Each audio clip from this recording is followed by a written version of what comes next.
அன்பு ஆண்டவருடைய பிள்ளைகளே, ஒருவேளை நீங்கள் யாரோ ஒருவர் சொல்லலாம், நான் இவ்வளவு ஜெபம் பண்றேனே, என்னுடைய கணவனார் ஒரு என்கரேஜ் பண்ணக்கூடாது, என்னுடைய மனைவி ஒரு என்கரேஜ் பண்ண மாட்டாங்களா, என்னுடைய தாய் தகப்பன் என்கரேஜ் பண்ண மாட்டாங்களா? நான் என்னைக்கு ஸ்பிரிச்சுவலா வந்தேனோ, என்றைக்கு நான் நல்லவனா இருக்கிறேனோ, என்றைக்கு நான் சர்ச்சுக்கு போயிட்டு வரேனோ, என்னைக்கு நான் ஜெபத்துக்கு போயிட்டு வரேனோ, அன்னைக்கு அவ்வளோ திட்டு, அவ்வளோ பிரச்சனை.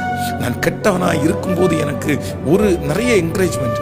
ஆனா நான் நல்லவனாய் கர்த்தருக்காக மாறினதற்கு பிறகு நிறைய டிஸ்கரேஜ்மெண்ட். நீ என்ன ஜெபம் பண்ணி எப்படி இருக்கிற, உன் ஜெபம் கேட்கப்படுமா?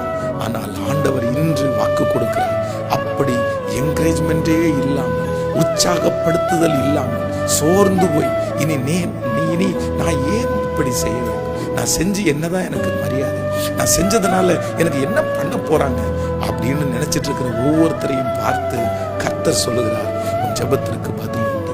நீங்க ஜெபம் பண்றதுனால தான் உங்களுடைய குடும்பம் வெற்றியாய் வாழ்கிறது, உங்களுடைய பரிசுத்தத்தினால தான் நிறைய பேர் மாற்றப்படுகிறார். நீ விட்டுறாதீங்க, நீங்க அதை எந்த டிஸ்கரேஜையும் பார்த்து உதறி தள்ளி விடாதீர்கள்.